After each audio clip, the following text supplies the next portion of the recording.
Polisi telah menetapkan 3 tersangka dalam kasus tewasnya seorang penguasa lahan parkir liar di Cilengsi, Bogor, Jawa Barat. 1 orang sebagai otak pelaku dan 2 lainnya sebagai operator lapangan.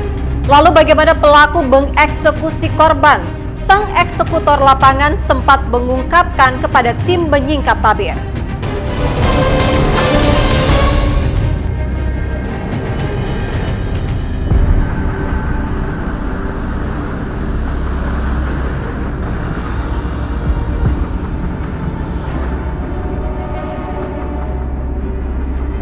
Polisi telah menetapkan 3 orang tersangka dalam kasus tewasnya Purnama alias Gofur, penguasa lahan parkir di Cilengsi, Kabupaten Bogor, Jawa Barat.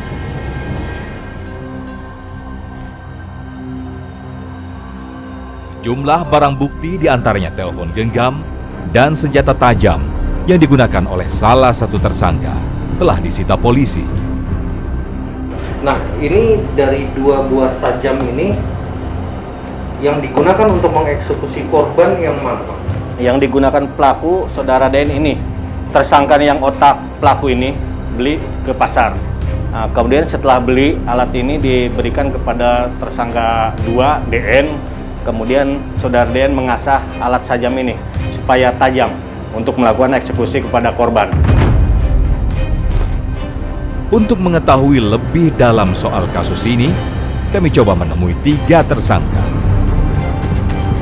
Awalnya, kami berbincang dengan Ahyar alias Ende, otak pelaku pembunuhan.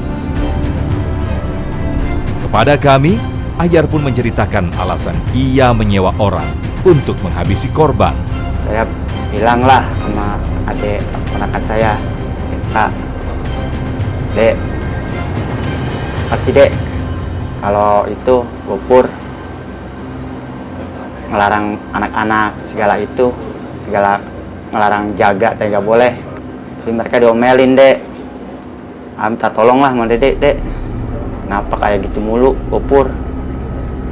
Ya tiap hari beli cerulit, tiap itu cuma nakutin, dia suka nantangin. Ayo katanya, saya masih berani katanya sama pedang saya, sama cerulit itu. Rencana pembunuhan pun dimulai. Kita cacadin aja, Dek. Gopur, jangan sampai meninggal, ya. Terus kita ngomong, kalau masalah cacat nggak cacat mah kita nggak tahu, kalau kayak gitu mah paling mati. Saat eksekusi dilakukan, Ahyar sebenarnya ada di lokasi kejadian. Bahkan ia sempat menolong korban. Saya lari ke rumah istrinya, saya ngasih tahu almarhum tergeletak di trotoar.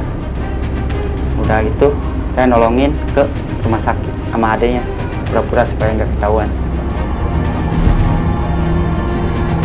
Ketika ditanya soal alasan rebutan lahan parkir, Ahyar membantahnya. Kalau masalah parkiran, saya belum pernah saya punya dendam, punya kesal atau gimana. Malahan ya akur biasa Pak sama dia. Yang itu doang yang kita bikin gitu. Di Kia Farma suruh pada ayah diomelin. Saya lagi minum istirahat. Kita berpikir itu kurang gimana saya, kata kita. Kita usaha bareng-bareng sama dia atau gimana sama dia. Rupanya dalam sehari Ahyar bisa mengantongi uang hingga ratusan ribu dari hasil setoran parkir.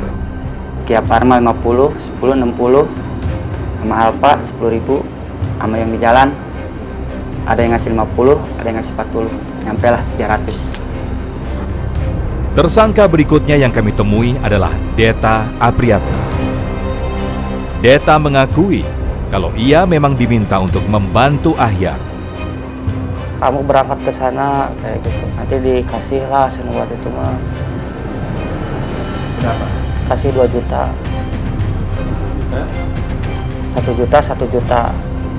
Kakak minta tolong, sama cacadin aja. Terus kalau misalkannya orangnya meninggal gimana? Ya gak apa-apa, gak bakalan apa-apa, ada orangnya juga.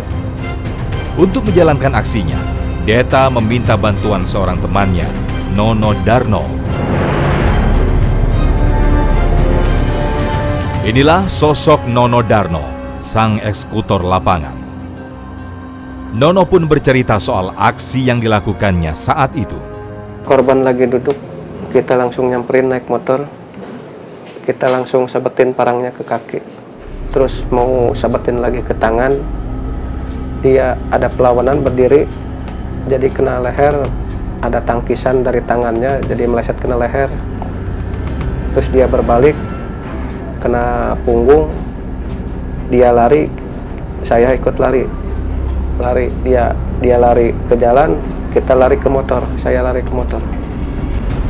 Sebenarnya, Purnama alias Gofur bukan target mati. Mau dicacatin, tapi meleset kena ada suatu perlawanan.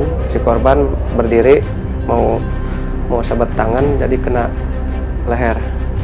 Karena itu ada parangnya, ada yang ujungnya yang ada ngeluk-ngeluk.